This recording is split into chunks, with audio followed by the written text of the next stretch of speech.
이런 검찰 내부의 공방보다 저희가 더 주목한 건 시민들과 관련한 수사가 어떻게 진행되고 있는지입니다. 말씀드린 대로 검찰이 독점하고 있는 기소권이 제대로 쓰이고 있는지 오늘부터 연속으로 보도합니다. 오늘 전해드릴 사례는 수술을 받다 숨진 권대희 씨 사건입니다. 전문기관들은 의료진이 의료법을 어긴 정황을 파악했지만 검찰은 이 혐의를 적용하지 않았습니다. 유족은 봐주기 수사였다며 분통을 터뜨렸습니다. 먼저 이상엽 기자입니다. 25살 권대희 씨는 2016년 9월 성형수술을 받다 목숨을 잃었습니다. 국과수 부검 결과 사망 원인은 과다출혈이었습니다. 2018년 JTBC는 이 사건을 처음 세상에 알렸습니다. 권 씨의 마지막 모습이 담긴 수술실 CCTV 영상입니다. 권 씨는 수술 중 3,500cc의 피를 쏟아냈습니다. 수혈은 없었습니다. 의사는 다른 수술실을 오가며 여러 환자를 동시에 수술했습니다. 수술이 끝나면 수술실엔 간호조무사만 있었습니다. 의료 전문기관 6곳에서 12번의 감정이 나왔습니다. 보건복지부는 무면허 의료행위로 판단했습니다. 의료분쟁 조정중재원도 의사의 감독이 없는 상태에서 간호조무사에게 지혈을 맡긴 건 적법한 행위로 볼 수 없다고 결론냈습니다. 지난해 경찰은 감정 결과를 토대로 업무상 과실치사와 의료법 위반 혐의로 의사 3명, 간호조무사 1명을 검찰에 보냈습니다. 검찰은 1년 가까이 수사했습니다. 그런데 예상 밖의 결과가 나왔습니다. 지난해 11월 담당 검사는 업무상 과실치사 혐의로 의사 3명만 재판에 보냈습니다. 의료법 위반 혐의가 빠졌고 의료 전문기관의 감정과 경찰 수사를 뒤집은 겁니다. 간호조무사는 과실을 인정할 증거가 부족하다는 이유로 기소되지 않았습니다. 유가족은 검사의 불기소 처분에 항고했지만 기각됐습니다. 지난 2월 서울고등법원에 불기소가 타당한지 재정 신청을 냈습니다. 대검찰청엔 사건을 담당한 A검사의 감찰을 요구하는 진정도 낼 예정입니다. 권 씨는 경희대학교 홍보대사였습니다. 제 희망은 나중에 내가 30살이 되었을 때 내가 20대 때 이거 하나만큼은 정말 잘했다라고 말할 수 있는 것들 중에 하나입니다.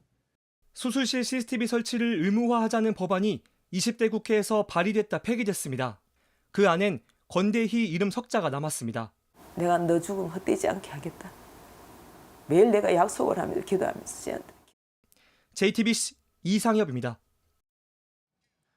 담당 검사는 의사는 사람을 죽인 건 겁내지 않는다. 의료법 위반을 겁낸다는 말까지 했다고 합니다. 유족들은 이 말을 잊지 못하고 있습니다. 검사가 의료법 위반을 빼면서 의사들은 여전히 환자를 돌보고 있습니다. 유족들은 의사 측 변호사와 검사가 친구라는 점을 의심하고 있습니다. 이어서 박진규 기자입니다. 유족은 A검사에게 충격적인 이야기를 들었습니다. 의사들은 사람 죽인 거에 대해서는 겁을 내지 않는다. 의료법 위반을 제일 겁을 낸다. 대의가 죽음으로 가게끔 유도했는 매개체와 그다음 대의가 사망한 원인인데 A검사는 여러 증거물을 살펴봤습니다. 7시간 30분 분량의 수술실 CCTV와 의료 전문기관 6곳에 12차례 감정도 있었습니다. 의료법 위반 혐의를 입증할 증거는 넘친다고 유족은 말합니다. A검사도 이런 수술 방식에 문제가 있다고 공소장에 썼습니다. 이 사건에서 의료법 위반 혐의를 적용하는 게 왜 중요한지도 말했습니다. 의료법 위반 적용이면 사실은 이게 굉장히 커요. 그래서 이제 면허 정지 또는 영업 정지 되거든요. 그러면 병원은 받아야 돼요. 벌금 되는 거 30만 원이 나왔고 이것들을 되게 무서워해요. 병원에. 그럼에도 증거 부족을 이유로 의료법 위반 혐의를 뺐습니다. JTBC는 이 사건과 관계없는 변호사 3명에게 자문을 구했습니다. 하나같이 앞뒤가 맞지 않는 수사라고 답했습니다. A검사와 성형외과 측 변호사는 서울대 의대와 사법연수원 동기입니다. 대학교 동기인데 이게 뭐 변호사가 어떻게 한다고 해서 바뀔 사건은 아니라서요. 사실은 그런 의심 때문에 더 세게 하는 경향이 있어요. 유족은 친구 사이여서 벌을 받더라도 병원 문은 열게 해준 것 아니냐고 의심했습니다. 서울중앙지검은 A검사의 입장을 취재진에게 대신 알려왔습니다. 특정 시점의 조치가 무면허 의료행위에 해당하는지 여부를 판단하는 기준이 반드시 동일하거나 일치하지는 않는다는 내용이었습니다. 기소된 3명은 여전히 의사로 활동 중이고 이 성형외과는 지금도 환자를 받고 있습니다.